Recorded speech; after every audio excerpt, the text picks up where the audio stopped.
Welcome to Legal 123s with ByrdAdatto. Legal issues simplified through real client stories and real-world experiences. Creating simplicity in 3, 2, 1. Welcome back to another episode of the Legal 123s with ByrdAdatto. I'm your host, ByrdAdatto, with my co-host, Michael Byrd. Thanks, Brad. As a business and healthcare law firm, details matter. This season's theme is Zoom In. Once we know our big picture vision and strategy, we have to roll up our sleeves to get the work done. With each episode this season, we'll have our typical stories and make sure we talk about specific actions to focus on for 2022. Michael, yes, and we have a great guest for today's show. But before we bring her on, have you ever heard of this phrase, where no man has gone before? Is it Brad referencing old movies and old TV shows, Alex? For 20 points, that is correct. Okay. Yes. You yes. are the person that have gone where no other podcaster's gone before. No, I think there's a lot of podcasts probably on this. And as you noted, this did come from an older TV show, actually even before your time, Michael. The dialogue comes from the show called Star Trek, voiced by one William Shatner, or to his friends Bill. The entire quote was, "Space, the final frontier. These are the voyage of the Starship Enterprise. Its 5-year mission to explore strange new worlds, to seek out new life and new civilizations, to boldly go where no man has gone before." I don't think I realized you were a Trekkie. It doesn't surprise me because of your Star Wars affinity. But my big question to you is that could you do the Star Trek hand signal? Because I was physically not able to do that. This? Yeah, I cannot do that. No, can't do that at all. Oh.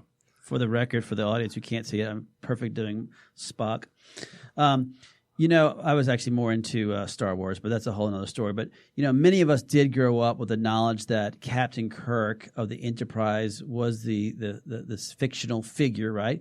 And he'd go out and explore these new and strange worlds. And although the original show only ran for 3 seasons, it since has become this dominant force with multiple TV shows, movies, toys, books, and all because of this show with this face of Bill Shatner being the face of Star Trek. Yeah, and yet I still think of Denny Crane when I hear Bill Shatner. And we've talked about this before, but Bill Shatner was the host of a TV show that our partner Jeff Siegel was on 25 years ago. Yep. So he's been everywhere. And, so when we're preparing for today's podcast, I was reading the article about how Bill Shatner, at age 90, was the oldest person to date to be launched into space. And so for 3 minutes, he was part of a new mission to launch civilians into space. And something that was, funny enough, discussed in 1966 TV show that civilians would be out in space. And this quote kind of from this article sums up what I thought about this was that the microbiologist who was on the same flight with Bill Shatner said, "Flying with Captain Kirk was the ultimate manifestation of science fiction becoming science." Wow, that's super deep. And what was crazy is, can you believe how fit Bill Shatner is for 90? I mean, they were showing him climbing up those stairs, and I mean, he's in great shape, something that you should aspire to. One day, maybe by the time I'm 90. Okay. Well, good. So I guess the bigger question is, how in the world does this tie into our guest today? Good question. But so when it comes to running a medical practice, there's a lot of people who unfortunately will sell you fictional stories on how you can blast your practice into the next hemisphere. But as we were discussed in our dumpster fire season, this is not always the case, Michael. And when it comes to billing and collecting, you have to get it right. And what I like about today's guest is she knows the science of how to safely launch a medical practice, but still explore all the options when it comes to practice might utilize. I'm thinking we need to call an ambulance because I think you just tore a hamstring trying to stretch Bill Shatner into billing and collecting. But well played, sir. You got to tell your story about the Bill Shatner going to space. And we now get to introduce our guest.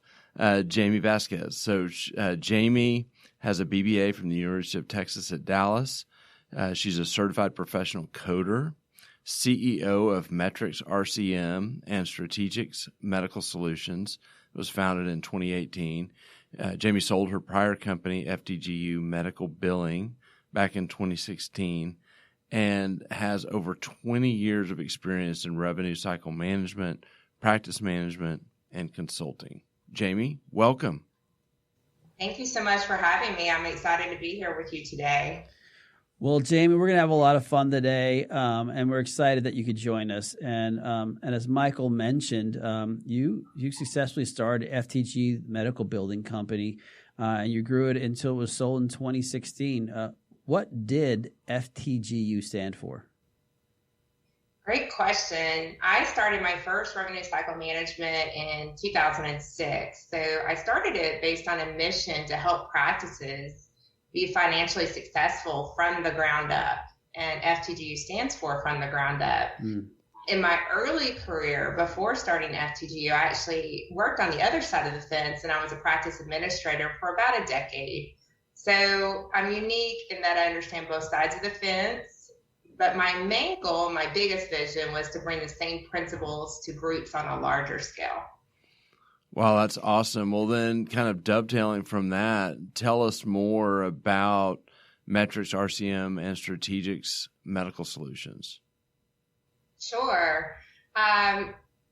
With the same premise of starting FTGU, I had a vision.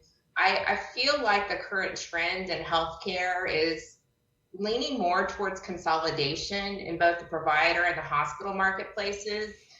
I also believe if the trend continues, it's going to place significant stress on independent practices and force them to either A, join a large healthcare system, or MSOs to increase their leverage with commercial insurance carriers. Most providers are looking to obtain more competitive contract rates, and unfortunately, physicians feel like they really have no choice. So traditionally, I think the healthcare provider is getting paid is similar to a complex choreography between the provider and the payer, where the payer challenges the provider to not only substantiate that the services were delivered, but that it was actually necessary. Mm-hmm. So I started another company to help providers solve this issue more on a claim-by-claim basis, because my personal view is most denials are technical or tedious in nature, and if you create the right tactics and strategies, you can get these claims paid. In addition to that, past business associates and providers started reaching out and asked if I could help them with some of these issues as they're starting to surface more in the climate that we find ourselves in with so much consolidation. Yeah, all that makes sense. And so between these two entities, so if someone's trying to figure out who they should be using to kind of help explain the differences between these two entities and the services that they provide. Sure, great question. So Metrics and Strategics Medical, we offer a hybrid of services. In the past, we just did full revenue cycle management. However, now we also offer large group private practices and even larger organizations the ability to have a hybrid medical billing offering. So we've gone in and we've successfully helped national large groups manage their billing in-house. It's not necessary that they completely outsource their revenue cycle management. We can assist them in the management and the process re-engineering of their practice. So we offer more consulting services and those hybrid services in addition to full revenue cycle management in both of these companies. And I have a question. I'm thinking about our doctors out there who may be about to start their practice, and just talk a little bit at kind of an introductory level about what is revenue cycle management and how does that play in? Sure. So revenue cycle management, it's the lifeblood of your practice. I find myself going into practices where I think practices don't spend the time needed and necessary to potentially vet the right people that are doing their billing. So sometimes it may be a training issue, it may be a lack of knowledge issue, It could be the inability to execute issues. So it's really important that you align yourself with your team members on your team as that practitioner that can get your claims paid. And as far as the revenue cycle management, that starts from the time the patient calls on that phone to schedule that appointment all the way through until you treat and discharge the patient. So it's getting the information right and correct before that patient even walks in the door. Yeah, that's cool. Well, so let's also kind of delve into a little bit about the differences between in-network versus billing out of network and kind of how that interplays and affects the revenue cycle management that we were just talking about. Sure. I would say the majority of our practices bill in network. We do offer some out-of-network service lines, and some of those lines entail out-of-network surgical assist, neuromonitoring. We also work with a large group of trauma surgeons that elect to stay out of network for their hospital contracts. But if you develop a model in which your practice is in network and then you have out-of-network ancillaries, it's vitally important to ensure that you review your insurance contracts and that you review that not only with your legal team, but also your billing consultant, your administrator, just to ensure that you've met the compliance piece in order to do something like that. And I've got to throw a curveball at Brad and just interject a little bit of legal. Brad, talk about legally, what does it mean when someone says they're in-network billing? Yeah, I think when Jamie was referencing the contract, I completely agree about if understanding in-network versus out-network. But in-network is going to be that you have a contractual obligation. You've entered into a fee schedule with a Blue, an Aetna, United, or whoever it is, and that's your contract that says this is how, if you're going to be in our network, this is how you're going to act when a patient comes through. This is how you're going to collect. And this is how you're going to get paid. And as Jamie can attest, the payment piece is the part where everyone concentrates on. But there's a full contract about all the other moving pieces that they don't pay attention to until later, which we can talk about in the second half. But that is, being in network means you literally have a contract with a commercial payer. And so Jamie, let's continue down this line. And you mentioned it, and I think this is something for our audience. This is a unique area that not that many people understand when we start really talking about in-network versus out-of-network. And I know, we have worked together over the years on setting up separate companies that bill for services that are ancillary to those main services that you mentioned a few of them already. But let's kind of dive a little bit deeper as to what are the issues that you have seen over the years when it comes to these out-of-network models. Sure. I think one of the bigger issues in talking with provider groups is the importance that the Texas Insurance Code and the Texas General Code Opinion DM 215, if anyone wanted to nerd out and look that up, it's pretty clear. So it's very specific that a provider cannot waive copays, deductibles, and coinsurances, and that you must make that attempt to collect those payments. So one of the factors that I face sometimes when talking to providers about the out-of-network models is sometimes they have been led down a path where they believe they don't have to bill patients in the out-of-network model, and that's simply just not true. Well, Jamie, this season's theme is Zoom In, and so kind of tapping into your operational experience, I'd love for you to share some thoughts on things that medical practices can focus on for 2022. Sure. One of my biggest recommendations, and one that's dear to my heart, is really creating a methodology for tracking the way that you work your claims.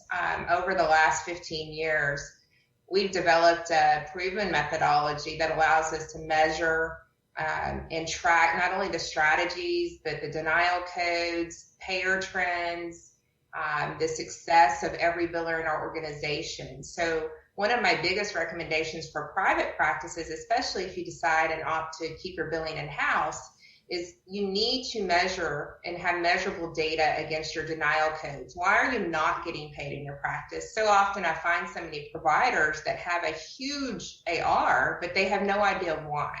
So it's really important to dissect that down and really have a good understanding. Why are you not getting paid in your practice? What should you maybe do differently? Are you pre-authorizing everything correctly? Are you billing the wrong codes? Are you not performing that procedure according to corporate policies that the carrier guidelines lay out for every CPT code?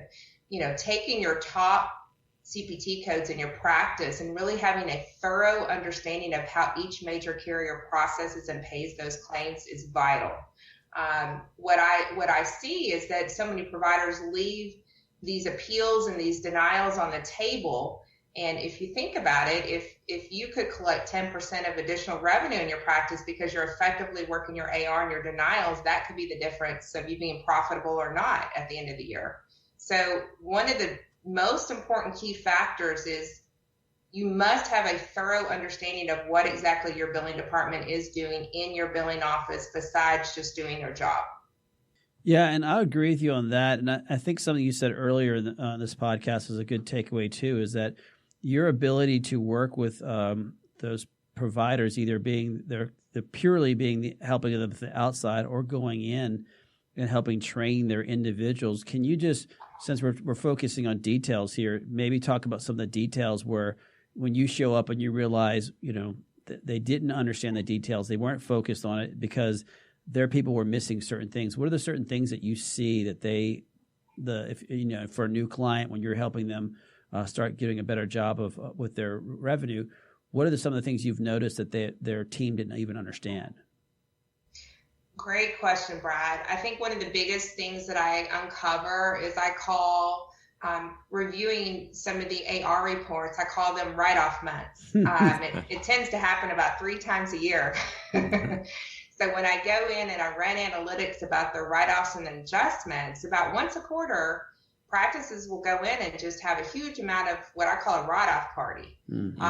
And management doesn't understand why those write-offs are happening. But more importantly, the doctor providing the service that's spending their time providing services and spending time with those patients doesn't understand what's being written off behind the scenes.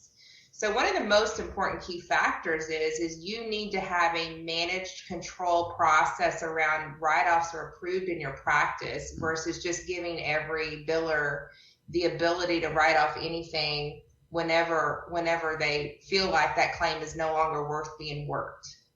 So that's one of the biggest issues I see is write-offs. But the other issue that I see is properly assigning specific denial codes to your AR, understanding, as I alluded to earlier, what percentage of your AR is not getting paid due to what reason?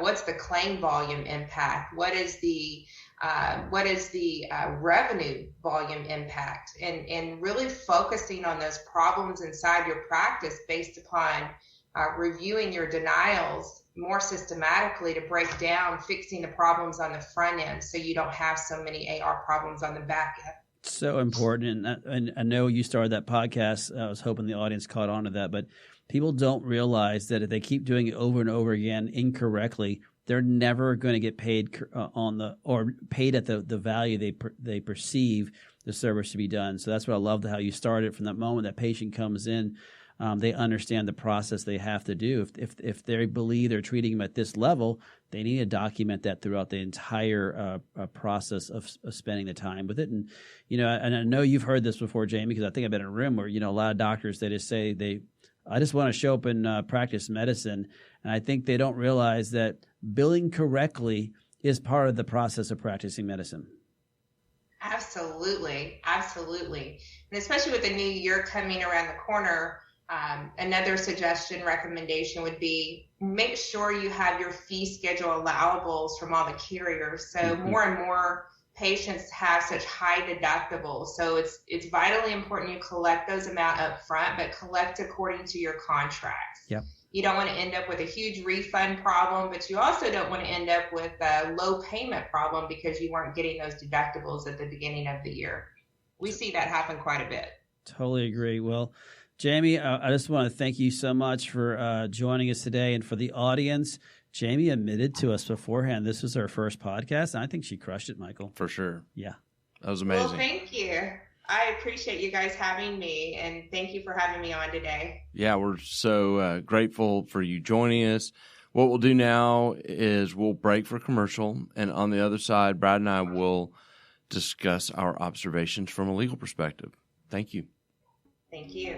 Many business owners use legal counsel as a last resort rather than as a proactive tool that can further their success. Why?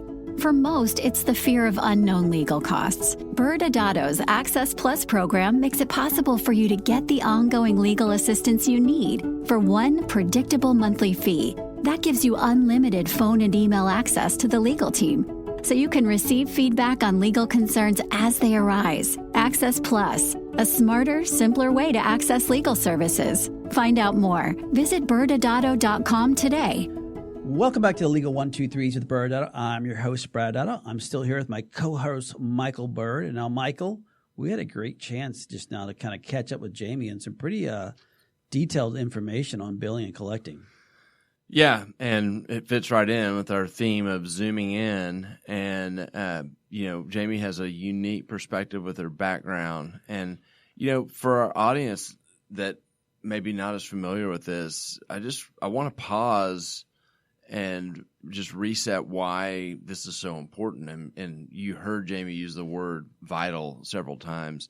You talk about revenue cycle management, and we'll talk to doctors who are starting a practice, and they will have a plan in place to start treating patients and not realize they may not see cash for the first 3 to 6 months that they start their practice. And so that's the revenue cycle management. Like the day that you have a patient start the process to come in to get treated, to the day that you perform the treatment, to the day that you code for the treatment and it gets billed to insurance and then it actually gets paid, has a substantial impact. And so it's, it is so significant from, just running a business perspective.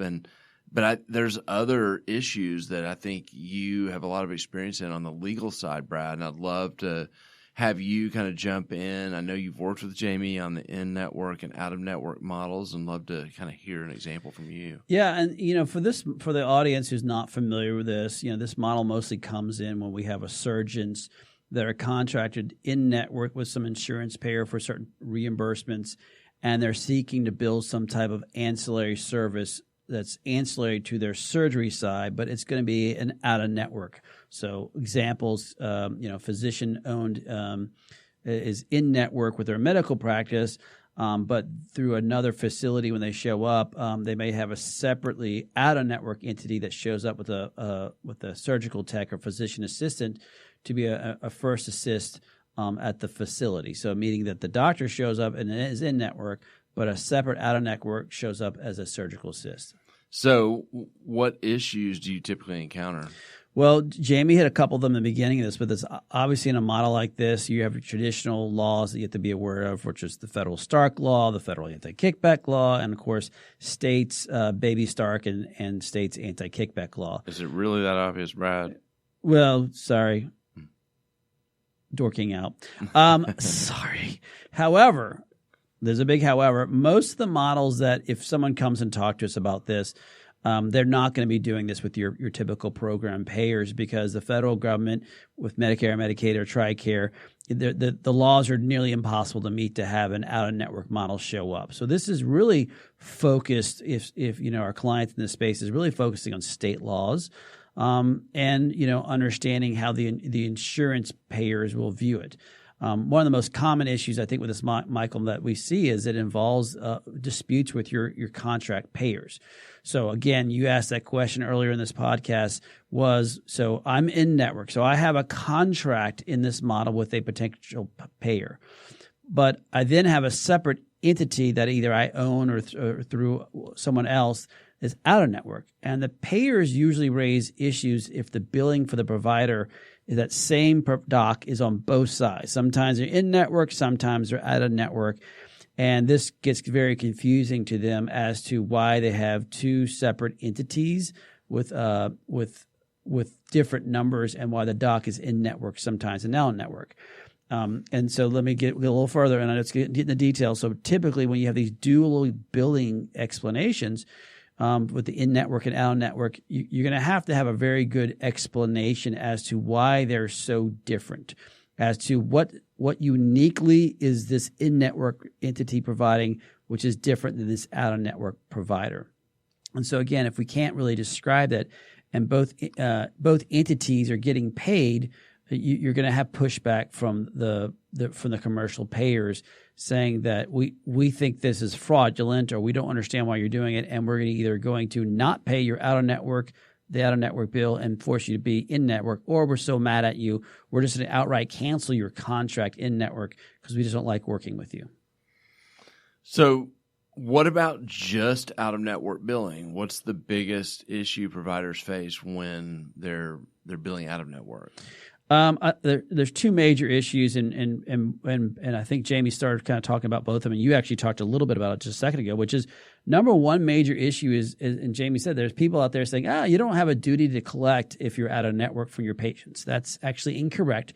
You absolutely have a duty to collect. Almost every single state has some law to that extent, that routine waivers or telling your patient, don't worry, if you send you there, we're not going to collect your portion of it. That typically can either violate, again, federal laws, state laws, and a lot of times the medical board who might believe that's unethical and unprofessional. It also can create some overpayment issues, again, with the insurance payers. The arrangements have a host of other issues that I won't bore you with on the fights, but as to like if it's a lab or something else. But one of the things I wanted to concentrate on, Michael, is the issue with, you said, hey, you're open up your doors, and day one, and you already opened 30 or 40 days beforehand with training your employees. So you finally get that first out-of-network patient that comes through the front door, and because you're out-of-network, it may take the out-of-network, the payer, to pay you somewhere between 6 to 12 months before you're even going to see a dollar. And why? Because they don't have a legal statutory obligation to pay you promptly, where the prompt pay laws exist in most states when you're in network.